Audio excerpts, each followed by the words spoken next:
sa episode 6 ng The Secrets of Hotel 88. Sinubukan ni Luna na hikayatin si Gio na ibenta na lamang ang kanyang shares sa hotel. Alam niyang sa tatlong magkakapatid, si Gio ang higit na nangangailangan ng pera, lalo na't ayaw din nitong madikit sa hotel dahil sa sama ng loob niya sa kanilang ama. Sa kanilang pag-uusap, nabanggit ni Gio kay Luna na pakiramdam niya ay naaalala lamang siya nito tuwing may kailangan.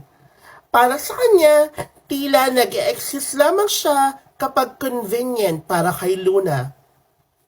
Dahil dito, lumabas ang tila matagal nang hinalakit ni Gio na nagbigay ng pahiwatig na may malalim na pinanggalingan ang tensyon sa kanilang nakaraan.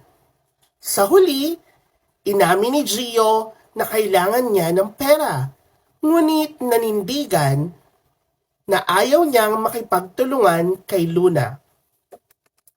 Samantala, sa kabilang bahagi ng kwento, makikita ang pag-uusap ng magkakapatid tungkol sa pamamahala ng hotel.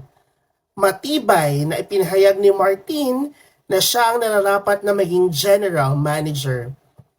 Ayon sa kanya, sa darating na botohan ay makukuha niya ang boto ni Leon na matalik niyang kaibigan kahit pa ito ang panganay sa kabilang pamilya.